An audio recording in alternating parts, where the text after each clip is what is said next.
Muchas gracias, Liliana, por haber venido. Pero encantada de que me hayan invitado. Bueno, ahora estás con este concepto de chica silver. ¿Qué significa? Arrancamos por el final, muy bien. Claro, porque al final soy una chica silver. Eso significa, mira, justo ayer estuve en una charla y claro, uno pretende que todo el mundo entiende ya lo que quiere decir silver o generación silver. Y yo me acordé que aparte hace apenas un año y medio que yo supe de la generación silver, de la generación plateada. Es más, pregunté a qué se debe eso, por qué se llama así. Liliana, es por las canas y ahí nace el concepto en el mundo silver y acá o en España también se le dice generación plateada, economía plateada, etcétera. Me pareció súper simpático. Entonces me invitaron a abrir el congreso hace 2 años del Silver Economy Forum en Argentina, que lo arrancó Andrea Falcone, que es una abogada previsionalista dentro de todo lo que hace Andrea, y aparte es una persona de medios, y me dijo, bueno, me contó toda esta situación y me dice, bueno, tenés que abrir el congreso. Y yo pensé, bueno, yo venía tele, medios, periodismo, todo lo que quieras, actualidad y demás. Y ahí, cuando preparé lo que iba a decir, les conté que me acababa de enterar que soy una chica silver, que tenía que ver con mi generación, con mi edad, por supuesto. Y bueno, entonces soy una chica silver porque, bueno, lo consideramos más de 50 y después 60, 70, 80, digamos, porque el tema es que la demografía cambió en el mundo Ujú. y que habemos más personas de esta generación. Si los consideraras como economía, es la tercera economía mundial, después de Estados Unidos y China, si nos juntáramos todos los silver.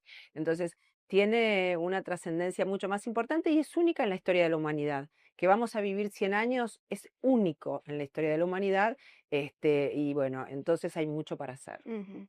Y desde tu lado como mujer, eso también tiene como otro significado, ¿no? Sí, mira, nosotras las chicas Silver somos como más aguerridas, como con más ganas de continuar. A veces lo veo porque a lo mejor cuando vos tenés que tomar la decisión o toman la decisión por vos de retirarte o te retirás de donde estás trabajando, porque llega el momento de recurrir al sistema previsional y cerrás etapa y te jubilás. A veces las mujeres las veo, por lo menos en las que con las que yo trabajo y estoy en contacto, como con más ganas de seguir, que es lo que yo hago. O sea, a mí no me importa la edad, simplemente em, hice como una reconversión de mí misma y sigo trabajando, sigo produciendo, sigo activa, sigo... Pero porque es natural, no es que yo tengo que forzarme y decir, bueno, ahora que tengo determinada edad, no, no lo pienso así, es el devenir de la vida. Y yo creo que eso pasa en muchas personas, en la sociedad, en los medios de comunicación. Son un gran ejemplo los medios de comunicación, porque las personas silver, las más 50, las más 55, las más 60, están súper activas y lideran proyectos, y lideran canales, y lideran radios, y son líderes de opinión indiscutidos. O sea que el mundo cambió, simplemente lo estamos contando y estamos tratando de que más gente entienda esa nueva versión de nosotros mismos y los jóvenes puedan prever. Si yo te pregunto a vos, ¿qué pensaste para tu Julieta de 80 años? Tal vez no pensaste. Algo, Claro. pero Pero yo, que estaría era muy obsesiva con claro. ese tema, Mm, temía ser una persona adulta, uno no sabe hasta qué edad va a vivir, pero bueno, yo quería tener seguridades económicas, financieras, de salud, qué sé yo, y eso hay que preverlo de antes. O sea, ujú, uno cuando nace ya empieza a envejecer, no es un proceso que te agarra a los 55 años. O claro. sea, el devenir tiene que hacer que vos preveas qué va a pasar con tu yo Mm. y que tu longevidad sea positiva. Entonces no es que le hablamos solamente al segmento, le hablamos a todos y también a las relaciones intergeneracionales, cómo trabajar con los jóvenes, cómo hacemos los silver para ser realmente una diversidad que suma y que es integrada, pero también nosotros tenemos que integrar porque pues ya sabés que a veces somos como, buenos, los chicos no los entiendo y ese tipo de cosas. Entonces es todo un trabajo que no tiene que ver solamente con Ujú, cuando llegaste a esa edad, pero claro. igual anda pensándolo. Sí, por supuesto. Ahora, Hablando de cambios en el mercado laboral, vos venís de una época en la que se hablaba del techo de cristal, que a la mujer le costaba más llegar a altos cargos, y vos supiste ser una de las mujeres más fuertes del medio televisivo. ¿Eso a vos te costó? ¿Se te dio de manera natural? Yo cuando lo vivía pensaba que era natural. Ahora a la distancia costó un montón, porque hay trabajos o profesiones que por algún motivo tienen más presencia y más fuerza los hombres. Ujú. Inclusive si vos ves los directorios de las compañías, también hay más hombres que mujeres. Entonces, claro, ahora cuando veo a la distancia digo, no, eso costó un montón. Hubo que, hubo que tragar saliva, hubo que pasar situaciones que vos decías, no, bueno, yo acá termino, mejor me voy a mi casa, no voy a soportar o que me cambien el puesto, que me bajen el sueldo, que después me lo vuelvan a dar, pero vos tenés que pasar todo ese proceso. Esas cosas me pasaron y yo no lo consideraba tanto en ese momento como que tal vez tenía que ver que era mujer, pero a la distancia me doy cuenta Sí. que sí tenía que ver, que a lo mejor era bueno, pero un varón en las mismas condiciones que Liliana, por ahí es más fácil, o el carácter, o no sé lo que metían en a la hora de la elección, ¿no? Siempre terminó siendo lo mío, casi te diría, puedo tener mi talento, puedo tener mi experiencia, pero yo creo que también fue a fuerza de disponibilidad. Yo era la disponible. Entonces había que ocupar lugares y yo estaba disponible. Entonces después, como la cosa me funcionaba, terminaba obteniendo el lugar. Pero yo no sé si era la primera opción a la hora de pensarme. Esto porque lo voy revisando ahora y voy recordando momentos en que yo hice, bueno, 33 años de América, tuve a cargo la radio, el canal de noticias, el canal de aire, la dirección de noticias, la dirección de contenido, pero no es que fue lineal, que fui subiendo, subiendo, subiendo, sino que tuve bajas, vuelvo a subir, bajas, o sea, y además como es un multimedios, o sea, viste que hoy no se aconseja que uno se quede toda una vida en una compañía, no, no es lo que pasa en estos tiempos. A mí eso sí me parecía bien, pero como eran distintos medios dentro del multimedio, parecía que era como otra empresa. Entonces pude desarrollar la profesión en todos esos sentidos, pero la verdad, sí, fue difícil. Ujú. ¿Y hoy cuál es tu relación con los medios ahora que ya no estás más en el Grupo América? Bueno, yo soy medio Santiago del Moro, que lo escuchaba ayer. Yo amo la TV, o sea, fui una televidente, una niña adolescente muy televidente, joven televidente, y lo sigo siendo. O sea que mi relación es la de consumir mucho, televisión, radio, streaming, lo que pueda, plataformas, consumo, soy una consumidora. Tengo mi mirada crítica, me gustan más cosas, como cualquier televidente. Mm. Ahí no meto a la profesional. A veces sí, ya después digo, bueno, esto está así, esto está fallando acá, acá falta esto, su hora lo de más allá. Sí, me traiciona mi propia profesión. Y cuando puedo hacer cosas en mi nueva, digamos, formato de trabajo, que es mi consultoría, mi productora propia, siempre lo hago con una visión de medio masivo. Eso me quedó. Eso Sí. te impacta mucho cuando hablo de producir un evento, un programa, lo que fuera. Siempre pienso masivamente cuánta es la mayor cantidad de gente a la que yo puedo impactar con mi producto o con el evento o en lo que esté haciendo. Eso sí, me quedó y bueno, me quedará de por vida. El medio masivo es algo muy apasionante y en el que, bueno, seguiré hasta que pueda. Y ahora en el grupo, bueno, América tiene América TV y A24, precisamente esas dos compañías. ¿Vos cómo las ves ahora en este año donde hicieron una apuesta muy fuerte con sus figuras? ¿Qué Mira, yo la necesitan veo hacer? muy bien. Nosotros pensá que en ese grupo generamos el primer canal de noticias de la Argentina que fue CBN, después se transformó en A24 y yo tuve varias gestiones en A24, inclusive cuando me fui era la directora de A24 y de América. Yo creo que esos cambios que hubo, que ahora retomaron con periodistas con opinión fuerte, obviamente lo fortaleció como se debilitó cuando se fueron. Yo no hablo de contenido editorial, no es mi problema. El tema es si lograron posicionarse nuevamente, si tienen alcance, si la gente los ve, si tienen liderazgo en la opinión, todo eso está. Después vos puedes decir, bueno, me gusta o no me gusta, la verdad que prefiero otro tipo de opinión o otro tipo de periodismo. Pero el logro de A24 está bien.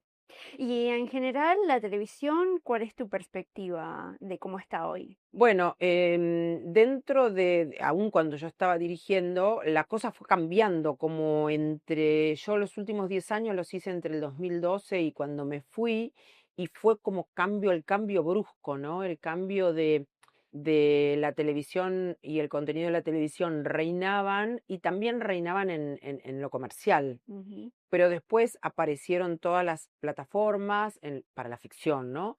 Apareció el streaming para competir un poquito. El streaming es el hijito que tuvieron la radio y la tele. La radio no se anima a poner las cámaras y estar todo el tiempo, porque viste que la radio tapa, viene, va con el vivo. Y el streaming no tiene el poderío, ni la llegada, ni el presupuesto de la televisión. Entonces es un híbrido bonito, que da trabajo a mucha gente y demás. Pero bueno, la televisión, y la última que yo hice, que la aprendí en América muchos años antes, pero la pude ejecutar los últimos 10 años, que es la televisión en vivo, desde los programas informativos, los de investigación, los de espectáculos, los magazines, etcétera. Eso es lo que a mí más me gusta, es lo que yo aprendí, es lo que sé hacer y es lo que creo que le queda a la tele, digamos, inclusive tomando el punto de vista económico, ¿no? ujú. Ir viendo la reconversión de los otros y que haciendo la tele cuando yo era chica y mucha gente lo sabrá, tenías todo en la tele, lo infantil, el fútbol, la política, la ficción, todo estaba metido ahí. Aparecieron los canales de cable y se fueron las películas, después se fueron los infantiles, después se fue el fútbol, después se fue las noticias. Entonces la pobre tele tiene que competir con canales especializados. Es más, los noticieros hace muchos años que dejaron de ser el lugar donde te encontrás con la noticia. Mm. En realidad son segmentos en donde se recrea de alguna manera las noticias o la historia, las historias que quieran contar. Entonces, bueno, no dejaron de estar los noticieros, pero lo tuvieron que reconvertir. Y bueno, es un proceso de reconversión de los medios de comunicación y de la tecnología mundial. Claro. Bueno, más allá de la competencia, te iba a preguntar, ¿qué desafíos crees que tiene la televisión de acá al futuro con las nuevas tecnologías, con la inteligencia artificial? ¿Qué crees vos? Primero tiene que sobrevivir. Mm, Yo apuesto a que sobrevive por, por la potencia que te decía antes, por la llegada que tiene ese aparato que está ahí, lo prendes y no tenés que tocarlo ni nada, sucede, simplemente sucede, con tal vez un control remoto. Ahora, las nuevas generaciones que están acostumbradas a consumir de otra manera, aunque lo consuman en otras pantallas, el producto bien realizado es televisión mm. y inclusive lo puedes consumir en otro horario. Todo ese proceso para las nuevas generaciones, em, espero que sigan así. De hecho, hasta, bueno, los eventos deportivos, por supuesto, y eventos mundiales que vos decís, bueno, lo veo en televisión, o sea, no hay otra manera. Sí, lo podés ver en televisión, aunque sea por el teléfono, aunque sea la computadora, pero el que produce eso, el que tiene la capacidad de producción de eso, son las empresas de televisión. Yo espero que eso siga, que siga mejorando, que siga siendo una fuente de trabajo muy importante como pero también es un gran influyente. O sea, podemos considerar que tenemos un presidente americano y un presidente argentino que surgieron a partir de la televisión. No ellos son profesionales, economistas, lo que fuera, pero su llegada masivamente, sin moverse de su lugar, fue a través de la televisión. Ujú. O sea, es muy impactante. Luego ambos, que son ejemplos, y hay otros ejemplos iguales o parecidos, llevan también agua para su molino con las redes que le llegan a otro lugar, pero masivamente fue la tele la que los puso ahí. Entonces, ese poder también me parece que no lo debería perder y que va a existir. Bueno, vos a Milei lo viste surgir justamente en América, Sí, sí, sí, sí. Él era un economista de una empresa muy cercana a nosotros y todos nos sugerían que era una persona muy inteligente y muy importante para estos programas que teníamos en aquella época, como Intratables, como Animales Sueltos, que él podía realmente darle valor o aportar valor a esos debates y esas cosas, y eso es lo que pasó. Ujú. Y ahora volviendo a tu trayectoria, ¿cómo fue para vos trabajar con figuras muy importantes a nivel creativo, que tal vez en el día a día ponerse de acuerdo, cómo te resultó? ¿Era fácil? Mira, tuve una escuelita primaria en Radio Rivadavia hace ya muchísimos años, pero que recordé estos días porque subí una foto con Antonio Carrizo, que trabajé con él, con Cacho Fontana y con Héctor Larrea. Eran tres Mm, profesionales tan exigentes, que vos, digamos, era un entrenamiento y que claro. zafabas de ahí y podías seguir. Entonces, ahí aprendí un montón, imagínate que eran mis primeras armas como productora, porque yo estudié periodismo, locución, ciencias políticas, pero la vida se desarrolló hacia la producción a partir de ese trabajo en Radio Rivadavia. Entonces, bueno, te da un entrenamiento, una coraza, una cuestión donde vos sos la productora de estas estrellas y trabajás en un equipo y tenés que adaptarte y demás. Yo después he sido jefa de gente como ellos. E inclusive hasta con Cacho hemos hecho cosas. Entonces tenés como una formación del cómo. Y a mí lo que me pasó con las grandes figuras era que yo trataba que todo el equipo de producción trabajen para esa persona, que es la que nos lleva adelante el producto. Digamos, en caso de periodistas, conductores, conductoras, estábamos hablando de programa en vivo. Si nosotros nos ponemos en como en contra o a debatir cada tema que al conductor o conductora le parece mal, es un problema. Pero había que llevarlos, ¿eh? Claro. Desde Mirta, imagínate Gerardo, Jorge Rial, Alejandro Fantino, Del Moro, bueno, Mm, todos, Georgina, Carmen, Moria, pasaron por América todos. Yo no trabajé ni con Susana ni con Marcelo, pero creo que con todos los demás sí. claro. Periodistas como La Nata, con Bernardo Neusta, Mario Pregolini, todos pasaron por América. Y con todos podría ser un libro de anécdotas. Y de todos ellos, ¿cuál fue tu experiencia o cuáles fueron los que tuviste tus mejores experiencias a la hora de trabajar? Yo tuve excelentes experiencias con todos. No me puedo recordar ahora de alguien que haya Mm, sido conductor, conductora, periodista, que yo diga, este no. Pero bueno, en el principio de los tiempos, nosotros pusimos al aire CQC por primera vez, pusimos al aire Día D por primera vez. Vino Mauro de donde estaba en la televisión pública y vino a América y era todo un desafío cómo llevarse bien con Mauro, con Gerardo. Imagínate que eran hombres que no te pensé. Así que de todos yo aprendí mucho. Con Mirta debatíamos fuerte para las mesas y todo eso, pero por intermedio de las producciones. ujú, O sea, las productoras decían, bueno, vamos a invitar para acá, Mirta decía que quería para allá, yo era el canal y decía para tal lado, y ahí a veces había rispideces. Con Jorge trabajé muchísimos años, es un excelente conductor y excelente profesional, y aunque dijera, al final, viste, tenés que decidir si vamos con este tema, el conductor le parece que no, la producción le parece que sí, y bueno, él respetaba la decisión final. Digamos, ahora hablaba hace poco con el equipo de producción, digo,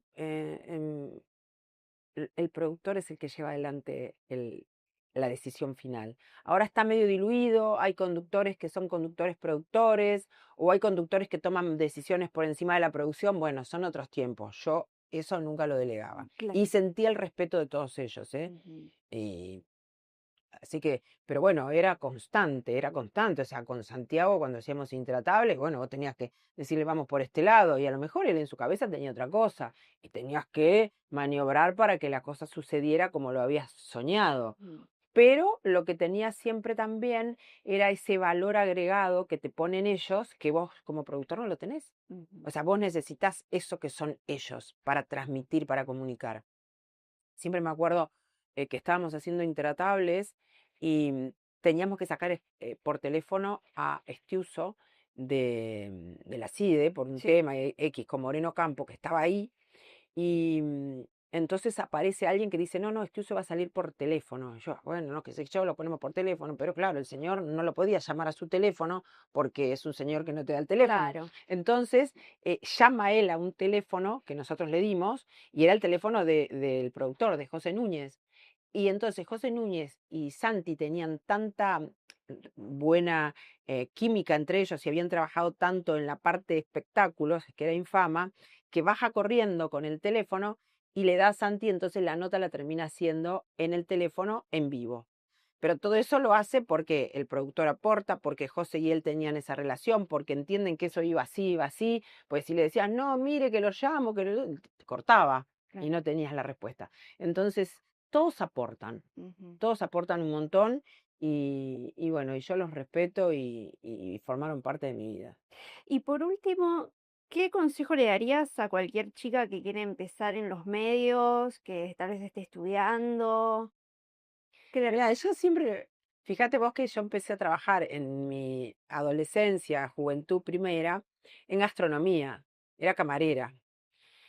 Pero en la época mía no había chicas camareras, eran mozos y qué sé yo. Entonces, bueno, se dio ese trabajo con un grupo de mujeres en un restaurante que se llamaba, en una gran tienda que era Harrods, tenía un restaurante enorme y nosotros éramos como 30 camareras, malos mozos, era una enormidad de gente. Entonces, bueno, ahí empecé, ahí conocí a la gente de Radio Rivadavia mientras estudiaba periodismo y tal. Entonces, siempre hago cuando voy ahora a un restaurante y veo el empuje de las chicas, las camareras, recepcionistas, digo, igual podés llegar a directora de un canal de televisión. ¿Qué te gustaría hacer? O sea, yo siempre te voy a Mm. impulsar. O sea, si yo logré y gente que trabajó conmigo logramos cosas, yo siempre voy a impulsar y siempre les digo disponibilidad, Mm. porque si vas a trabajar en medios tenés que ser una persona disponible y si no, tenés que tener una actividad un poco más acotada en horarios. Nosotros los periodistas y los que trabajamos en medios tenemos disponibilidad, casi te diría disponibilidad de vida y mucha pasión. Ahora, por supuesto, son otros los tiempos, las personas necesitan tener más de un trabajo porque si no, no se llega. Hay una cantidad de condimentos. Bueno, en la otra época tampoco llegábamos todos, simplemente que cuando ibas ascendiendo podías hacer. Las carreras son distintas, vas cambiando, no es que te quedas 30 años en América como yo, pero adaptándose a eso. Y si te gusta, para mí es apasionante el periodismo, los medios de comunicación, la tele, la radio, el streaming, lo que venga. Bueno, muchas gracias. Gracias por invitarme.